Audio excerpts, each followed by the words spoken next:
ಕಥೆ ಬಡವ ತನ್ನ ಪಿಜ್ಜಾ ಮಾರಿ ಹೇಗೆ ಯಶಸ್ಸನ್ನು ಸಾಧಿಸಿದನು ಎನ್ನುವುದನ್ನು ನೋಡೋಣ.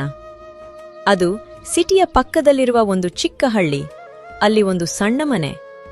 ಅದರಲ್ಲಿ ರಾಮು, ಹೆಂಡತಿ ಸೀತಾ, ಮಗ ರಾಹುಲ್ ಮತ್ತು ಮಗಳು ಲಕ್ಷ್ಮಿ.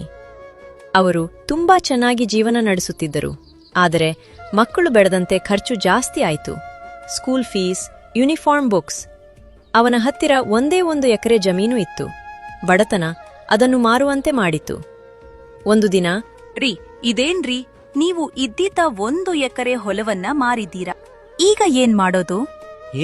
ಸೀತಾ, ನಮ್ ಪರಿಸ್ಥಿತಿ ಹೊಲವನ್ನೂ ಮಾರೋ ತರ ಮಾಡಿತು. ರೀ, ನಾವೇನಾದ್ರೂ ಒಂದು ಸಣ್ಣ ಹೋಟೆಲ್ ಶುರು ಮಾಡೋಣ ರೀ, ಇದು ನನ್ನ ಆಸೆ ಕೂಡ. ಅದಕ್ಕೆಲ್ಲ ತುಂಬಾ ಅಮೌಂಟ್ ಬೇಕಾಗತ್ತೆ ಸೀತಾ, ಅನ್ಕೊಂಡಷ್ಟು ಸುಲಭ ಅಲ್ಲ.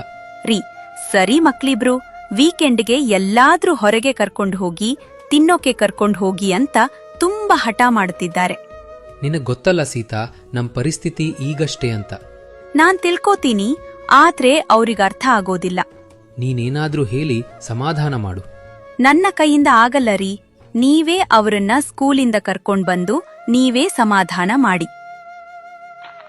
ರಾಮು ಮಕ್ಕಳನ್ನು ಸ್ಕೂಲ್ನಿಂದ ಕರ್ಕೊಂಡು ಬರೋಕೆ ಹೋಗ್ತಾನೆ.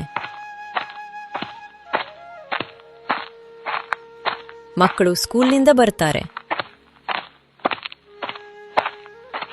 ಮನೆಗೆ ಬಂದ ತಕ್ಷಣ ಮಕ್ಕಳು, ಅಪ್ಪ, ನಾಳೆ ಸಂಡೇ, ನಮ್ಗೆಲ್ಲಾದ್ರೂ ಹೊರಗಡೆ ಕರ್ಕೊಂಡು ಹೋಗ್ತೀರಾ? ಹೌದಪ್ಪ, ಪ್ಲೀಸ್, ನಮ್ ಫ್ರೆಂಡ್ಸ್ ಎಲ್ಲ ಹೋಗ್ತಾರೆ, ನೀವು ನಮ್ಮನ್ನ ಕರ್ಕೊಂಡು ಹೋಗಿ. ಮಕ್ಳೇ, ಈ ವಾರ ಬೇಡ, ನೆಕ್ಸ್ಟ್ ವೀಕ್ ಕರ್ಕೊಂಡು ಹೋಗ್ತೀನಿ. ಪ್ರತಿ ಸಲ ನೀವು ಇದನ್ನೇ ಹೇಳ್ತೀರಾ ಅಪ್ಪ, ತುಂಬಾ ಬೇಜಾರಾಗುತ್ತೆ. ಹೌದಪ್ಪ, ತುಂಬಾ ಬೇಜಾರಾಗುತ್ತೆ. ಮಕ್ಕಳಿಬ್ರು ಊಟ ಮಾಡದೆ ಹಠ ಮಾಡಿ ಮಲ್ಕೊಂಡ್ರು. ಅದನ್ನು ನೋಡಿ ರಾಮ ಮತ್ತು ಸೀತಾ ಕೂಡ ಊಟ ಮಾಡ್ಲಿಲ್ಲ.